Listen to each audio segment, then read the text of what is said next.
From the Knights Templar to the Temple of Solomon and the Ark of the Covenant, to Indiana Jones and the Holy Grail, the eternal quest for truth, the search for the Philosopher's Stone, the elixir of immortality, or the fountain of youth, is a recurring theme within this mysterious realm called Earth. Us humans, we learn in a non-linear way, yet we expect linear explanations for things, but life is simply not this way. History, it is all stored within us as archetypal stories, programming our water crystalline molecules. The plasma state of us is run on associated memory. Emotions and senses are engaged to activate the limbic system in our brain, forming memories from significant happenings. We draw information from all directions and feedback loop it through our heart, combining it to form pictures with sounds, smells, and feelings embedded. Positive and negative polarities are born as thought forms due to our emotional attachments, hardwiring further expectations and reality creations. Is there an original source for the repeating themes of the land of eternal youth and the cup of immortality? Come with me, dear alchemist, and you will see. The keys to historical riddles can be found in the landscape and megalithic monuments of ancient Eire. Well, it's a rainy old day in the land of the gods in Bali today, and I'm glad to say that I have not seen the monitor lizard today. So welcome to the third book explanation of the Return to the Garden of Eden series, which is all about raising the Christ oil within and combining the three archetypal expressions of raising the Christ oil by combining the Bible codes, Chinese Daoist Qigong practices, and inner alchemical practices. And finally, we've come to how does this all relate to Ireland? According to the MacDaris, the origin of the Bible. So, I want to show you, just to return back to the first book, because there's something I should have shown in that book. Okay, so I wanted to revisit these two maps, the Ne Jing Tu, the inner alchemical map of the human body, and Ireland as the same shapes. But there's another image overlaid in this first book, which I'm going to show you, which is the anatomy and physiology of the human body overlaid onto the Ne Jing Tu. And as you can see, quite beautifully, all of the body parts match up with the shape of the island of Ireland. And up here we have the upper cauldron, or Dantian, the middle, and the lower. And so you can see up in the brain, we have the occiput. That's where the medulla oblongata is, where the crucifixion happens.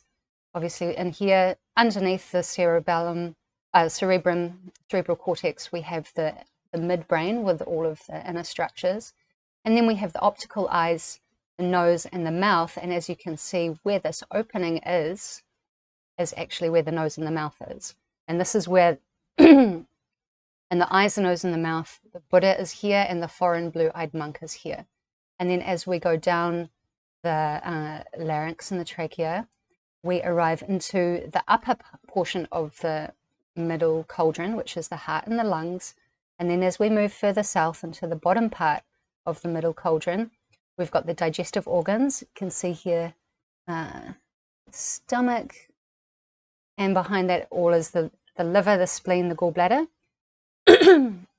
And then into the lower cauldron, the upper portion is the upper portion of the intestines, small and large. You can see the little ox popping his head out there. And then right across from where the sacrum is this, interestingly, which will be explained in the book, portion of the sacrum. And then obviously lower down here we have the bladder and the reproductive organs in the lower portion of the lower cauldron. So this is the map of the human body. And when we do the raising of the Christ oil, all systems, all cauldrons are involved in the formulation of the Jesus seed oil. And then the Qigong practice is to generate that seed within and then move it through the oil. And if you do that at the right time of the month, you're going to get an extra electromagnetic amplification. So let's look into the book. This is the front cover, obviously. And from cover to cover, this book actually turned out to be 360 pages long in the PDF version, which is really, really apt considering we're doing a microcosmic orbit of the human body and also of Ireland. So, okay, so there's the introduction in there. It's quite a short one this time. And then we've got the chapter 1 called The Wandering Isle. So this is referencing the MacDari work on the relationships or the correspondences they have made between the Old Irish language and Hebrew, and showing that the root word of the Hebrew is coming from Irish when a few letters are swapped around, and what the MacDaris have stated, which you probably know about if you've seen the Bible in Irish book series, is that the Bible was intentionally changed for control and hiding of information. So that's going into that with, you know, popping out a few quotes from the MacDari work to show the reasoning behind, you know, this whole inspection. And also in there, I've got some information that I read in a Steiner book, Rudolf Steiner book, and he is literally saying that Ireland is the original Garden of Eden. And he's talking about the archetypal vibrations that come out of landscapes. And so whatever land you live on, the humans that live on that land will pick up the vibrations of that land that the land story tells, and then we psychically start telling that information that is revealed through the vibration of the land. Okay, so the Ne Jing Tu translation. So this is the full translation of the Ne Jing Tu, the inner warp or the inner weaving, the inner alchemy of the body, going around from the lower to the middle to the upper, part by part. Who are the characters, what are their names, and what are they doing, and how it relates to the human bodily organs, the anatomy and physiology, and how it also relates to the metaphysical functions of the inner alchemy. And so that's all with the pictures again, and then the direct quotes from the text translated. And then the Irish microcosmic orbit. Okay, I'm going to take you through a few pages of this one because this is where I've started putting in a lot of diagrams to really start illustrating the layering up of the maps. So the layering up of the human anatomy and physiology, which we've just seen, and layering that upon the Ne Jing Tu, and then layering on the map of Ireland, layering on the acupuncture points along the Ren and the Du, or the sun and the moon meridians that are opened and closed during the microcosmic orbit, and then further breaking it down into getting more and more detailed, focusing on Ireland. And to do that, I've had to split it up in a calculated way so it has a very systematic approach, because we're trying to explain a whole circuit of interrelated, overlapping things that all influence each other, and the one before influences the last one, and on it goes, because it's elements in a state of changing phases. So to do that, I've broken everything down, and I'm going to show you that breakdown. Okay, so to start dividing up Ireland, as you can see here, I've got 3 maps juxtaposed. So this is Ireland and her 4 provinces. And this is what we've just seen is the anatomy and physiology of the human overlaid on the Ne Jing Tu. And this is Ireland again, but it's showing her main rivers or internal waterways. So there's many, many layers to build on, but doing it through imagery is the best way. And it's the most easiest way to break it all down systematically. And that system is going to be this. 5 provinces. Yes, in that previous image there were 4 provinces of Ireland, but there's actually a hidden 5th one. 4 elements, as in earth, fire, air, and water. 3 cauldrons, as in the energy centers of the human alchemical body. 2 meridians, as the sun and the moon, or the wren and the dew. So the 5 provinces of Ireland, in that previous map you saw the one at the top of the head, the 2 in the middle, and the 1 at the bottom as Ulster, Connaught, Leinster, and Munster. And the 5th hidden one in the very heart of Ireland is called Uisneach, or Mead, meaning the middle. Uisneach means the hearth or the heart, and a middle, Mead, is the middle, so it's meaning the middle. And previously in the book, you'll find that there's a bit of a discussion going on about this map here. And this map is a Mercator map of the mystical land of Mount Meru. And what you'll be able to notice in here is that there are 1, 2, 3, 4 provinces or islands located around this little bit in the middle called the Black Rock, and it's a magnetic island. And going down to the bottom of this map here, this is all of the countries of the world, not all of them, but the peripheral of them, showing where Mount Meru was supposed to have been. And Mount Meru is also like Shambhala, or the land of the gods, or the ancient mystical land of the immortals, that is now no longer on the map, but it was on the map at this point. I can't remember when this was made, but it is in the book for reference of that date. But coming down here, this is Greenland, and this is Iceland. And then if you go further south, down here, you're going to get the top of Scotland, and then just around here, you're going to get Ireland and England, obviously, and the whole United Kingdom. So Mount Meru is actually above the crown chakra of the United Kingdom and of Ireland. And the construction of this island is a fractal version of Ireland and its 4 or 5 provinces.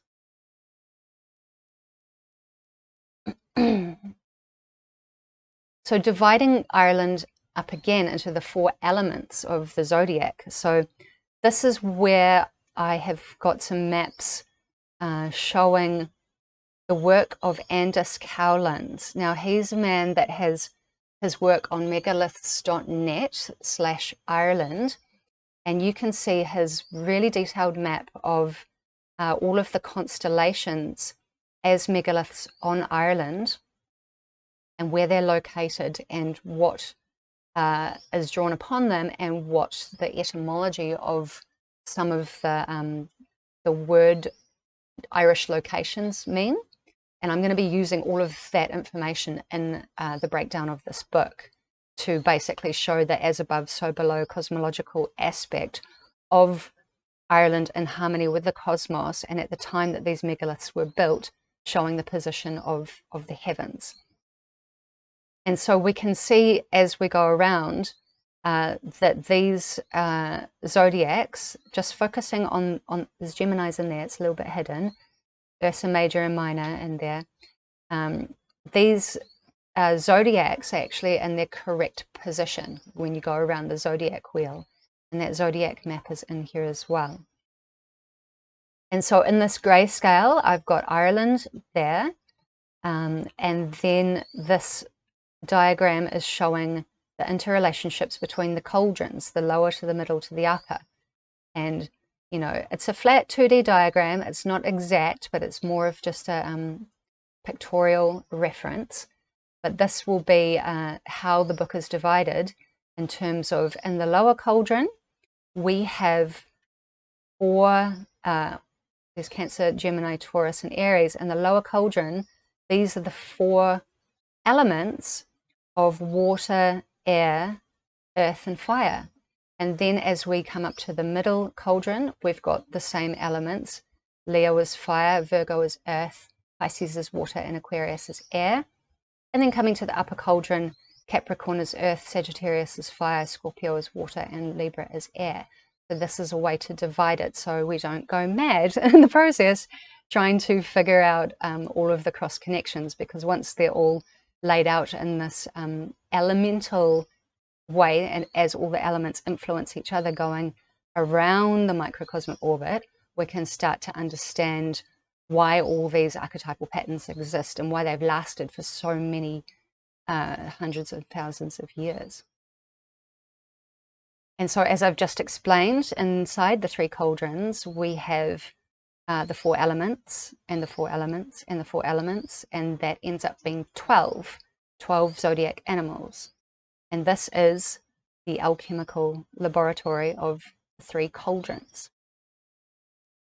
Okay, so here's another depiction, just showing a further visual breakdown of the red upper cauldron, the white middle cauldron, and the lower blue cauldron.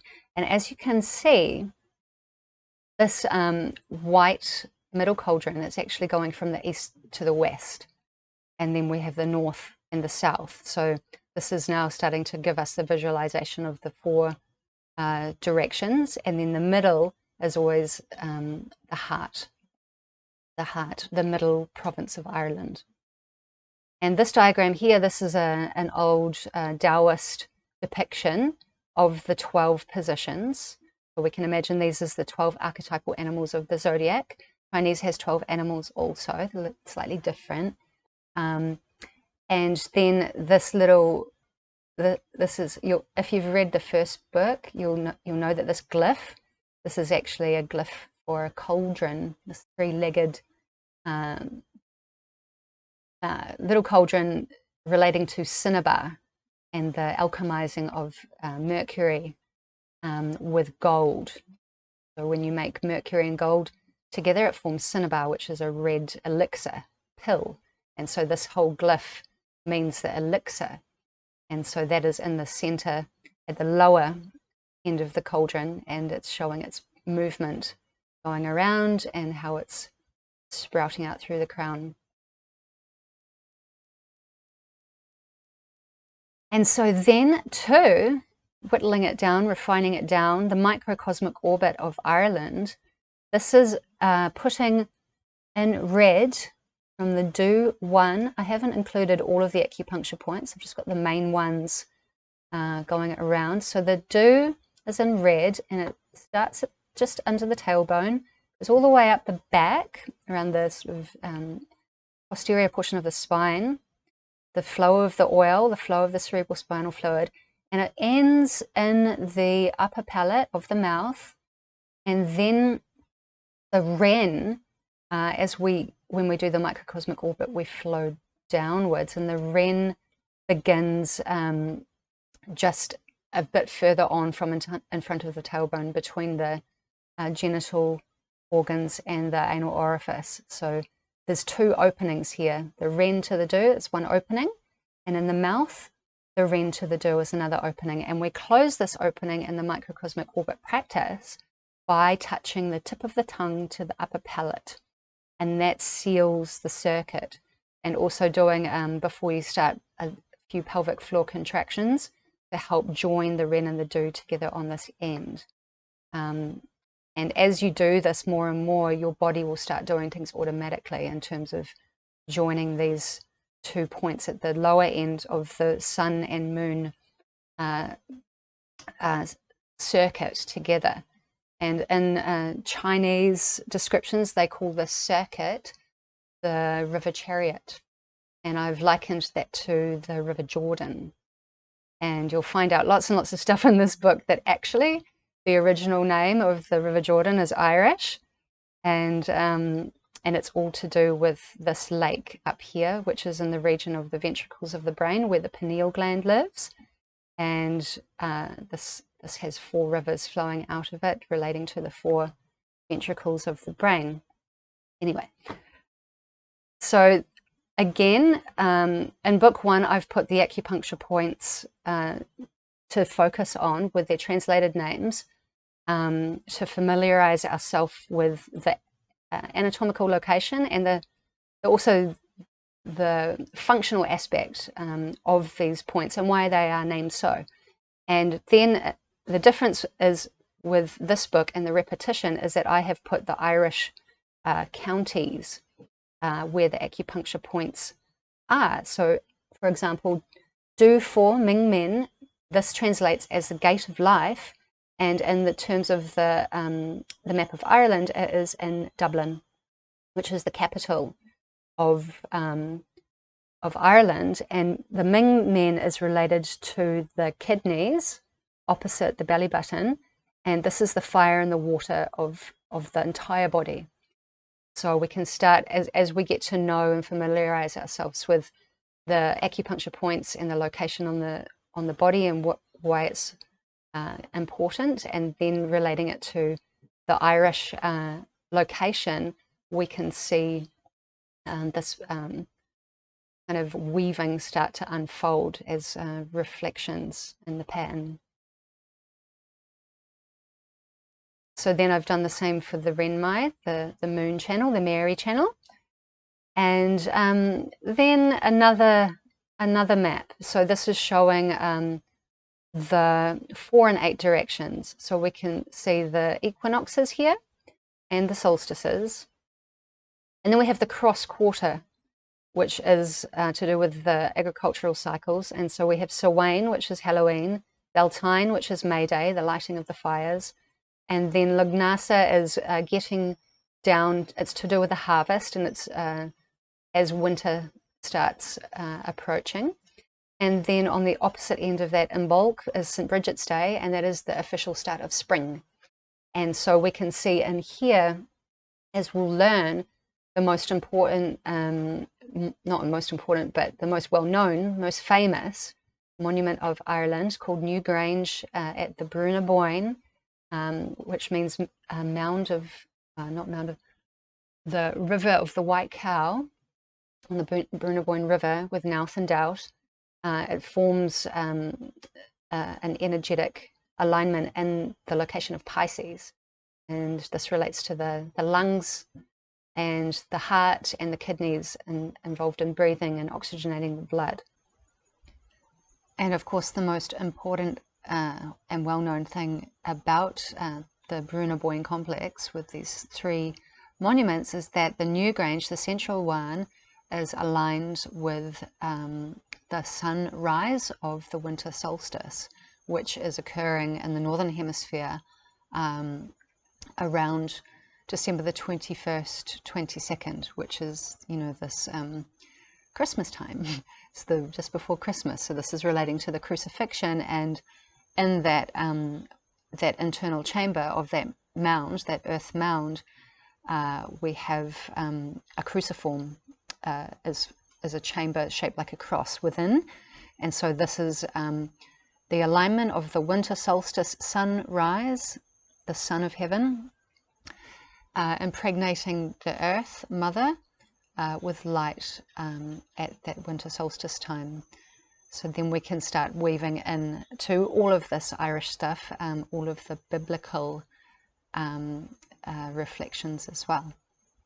Okay, so this is an example page of how these 5 provinces, 4 elements, 3 cauldrons, and 12 zodiac are going to be arranged so we can remain sane in the inspection.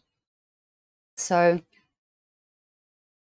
the lower cauldron is Munster province, and this is the feet, the hips, and the pelvis of the body. So it's going to be arranged like this. And in that location, we're going to find the zodiac of Cancer, Gemini, Taurus, and Aries, which is the water air, earth, and fire. There's a secondary chapter at the end of this about the 4 rivers, the biblical 4 rivers. But in general, this is how each section is going to be arranged in terms of lower to middle to upper cauldrons. So just coming back to this.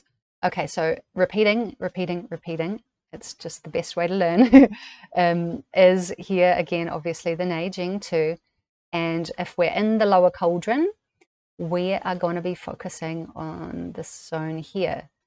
So Cancer, when the Zodiac map is overlaid, which I have previous diagrams to show you that, but it's going to be a bit of flipping back and forth because you can't fit all the diagrams on one page.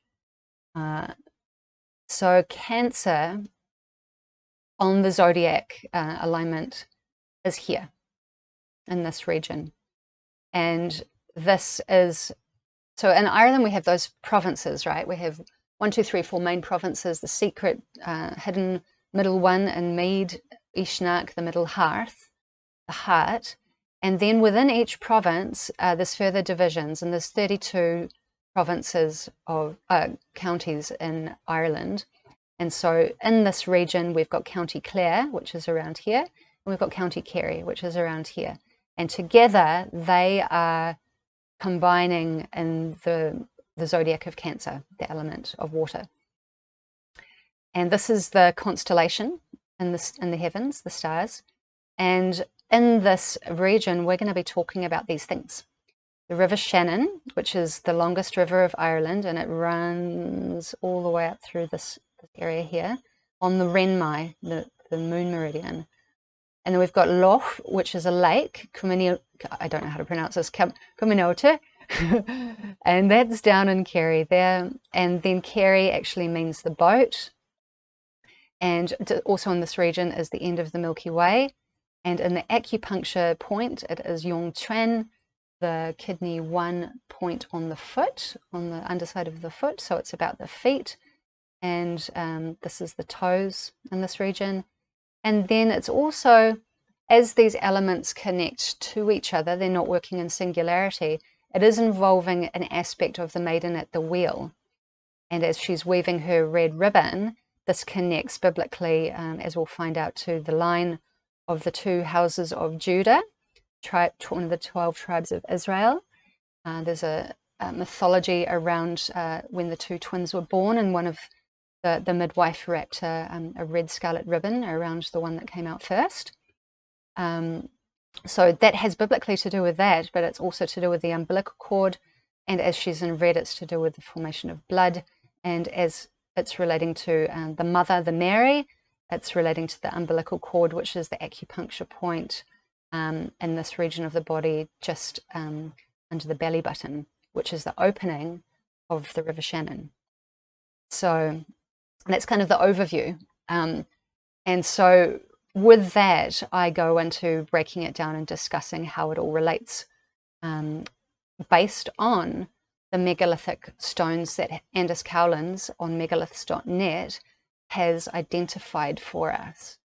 And so just going to give you this one example of Cancer before it all gets a bit too long, because obviously there's 12 zodiacs to get through. So at a site named Pool na Bron, a stone is engraved with the constellation of Cancer depicting a woman sitting at a spinning loom. So who is this? This is a woman sitting at a spinning loom, and where is she? She's actually in the county of Clare, which is where this stone is found. And so the name Pool na Bron allegedly comes from the Gaelic Pol na Bron, meaning hole of the cairn. And cairn means a place of grinding, which refers to a small mill for the grinding of grain. So we've got yet another reference to this maiden at the wheel, because she's sitting there with a loom or a spinning wheel, but it's also, as the cairn is relating to grinding grain, we're now seeing her relationship with the production of food as the organ or organs of the stomach and the spleen. So then I go into a bit of explaining that in Chinese medicine, which I've done in previous books as well, but these books are all about repeating. And then there's another dolmen, Irish structure in County Clare, so it's in the same region, in the name of Glenasheen, and it has its root word origins meaning a loom, and also a web and a spinner and spun. So this is, a spinner's loom, so it's all relating to the maiden at the loom, weaving the threads of life, and this is about, the minerals that we need to refine in terms of producing a really healthy Jesus essence seed, and then use that to imbue that into the oil and then raise the Christ within. So just coming back to the table of contents so you can get the complete overview before I say goodbye. The lower cauldron, we've just had a little look-see into Cancer, and its overview, its location in terms of Ireland, its location in terms of the Ne Jing Tu, and what acupuncture meridian on the Renmai, what points she is relating to. And then one by one, we're going to go through the 4 elements, and there might be little extra chapters at the end. And so we've got the lower cauldron, the middle cauldron, with the 4 zodiac elements, and then into the upper cauldron, which is the brain. And sun, moon, and heaven, this is talking about, if you've inspected the Ne Jing Tu a bit more closely, up in the brain, there's a sun, there's a moon, and there's a point above the top of the head at the crown chakra, above the body, you could say. And this is the sun and the moon and the heaven. This is the triskelion. This is the Father, the Son, the Holy Spirit, the Trinity. It's talking about that in terms of energetic importance. And then finally, as we've gone from the lower cauldron through to the middle, through to the upper, we come through the mouth. And in the Ne Jing Tu, you might have noticed there's a rainbow bridge. And that rainbow bridge is discussed, that is surrounding the mouth, the open mouth. And then obviously when you close the mouth and you swallow the saliva, that is going to be moving through the trachea and larynx, or the larynx and trachea from the tongue. And where does that go? It finally goes to the heart. And this is basically the place in the Daoist inner alchemical stages of stage 1, 2, 3. The heart, the delivery of the Jesus seed, finally ends up in the heart as the 3rd stage. And in the heart, as I've already discussed, there's this secret 5th middle province. We're going to be talking about the mythology behind that, and also the land of the immortals, the land of eternal youth in the Irish version. And then finally coming back to Tara, which is basically a place, there's the hill of Tara in the heart of Ireland, and she is got some megalithic monuments there, earth monuments, that I have related very, very deeply to the raising of the Christ oil process, and also identified a stone or 2 that has been moved, and the importance of why it should be moved back for human sovereignty, and also the alignment of the heart of Ireland, because her heart with the stone moved has actually thrown everything off the alignment. So that is a really beautiful place to end it with, and I couldn't have expected it to be more beautiful, because it's really coming back to, why are we doing this process in the first place, this inner ascension, this self-refining, to move our essences, refine our essences within our alchemical bodies, to return back to spirit, return our spirit back to God or creation or Tao, and that happens in the heart. It happens through the heart. And so that's the entire work. And so the final piece of this work, which will be released in a couple of weeks, is the practical stuff. So this is 3 books of theory and 3 books of maps and the ultimate holographic map of the alchemical human body. And now the next part will be, how do we put that into practice? And how does that relate to the biblical themes again? So we'll be revisiting the Bible in terms of Passover and Lent and why they do certain diets and things like that. And the 12 mineral salts coming from Eudora Inez Perry's work. And then how to do the microcosmic orbit. And also the most important thing that everyone wants to know is how to do all of these calculations. Because, you know, once the moon comes into your star sign and then it stays there for about 51 to 52 hours or 2.1-ish days, and then it leaves into the next star sign, and those happen at specific times that you want to be able to get all of that information, right? So the websites that I've found that are useful for that, and then how to calculate, you know, that time might not be in your time zone, you might be in a different country, so you have to calculate that time into your time zone. You have to take into account that there will be daylight savings changing everything, so if you're planning your whole calendar ahead, you will have to notice that you'll have to update it when the daylight saving change happens, or plan for that. And so, yes, it's obviously we're not all monks living in caves. So while we're doing this process and planning, if you can plan out for the entire year, even though you might not be able to take time out to do this 2.1 day exercise in isolation, because everyone has jobs and commitments and family and things like that. Just being aware that it is happening at that time is also very, very helpful. Even if you can't go do your own mini retreat and do your own introspection at that time, you can still notice that it's happening. So you might feel more brainy at this time, or more like you can put information together. It's a good time to do things like that, actually, because you have more electromagnetic energy amplified within your body. And also, you might not know this, I've talked about this in the book too very briefly, is that this time is also known as the lunar peak in terms of fertility. And at this time, the female can actually release a second egg. So if you're wanting to fall pregnant, or if you're not wanting to fall pregnant, this is a really important thing to know about the raising of the Christ oil time when the moon enters your star sign, is that you can be more fertile even if you're on your period. And that's probably going to explain things like why did I get pregnant on my period? Because of this.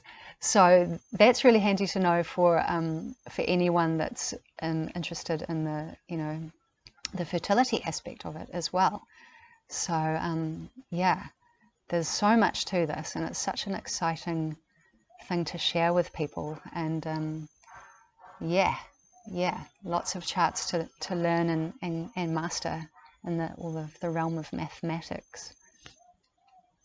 So yeah, not only mathematics is explored in this book series, but as we already know, there's anatomy, there's physiology, there's mythology, archaeology, geology is in there.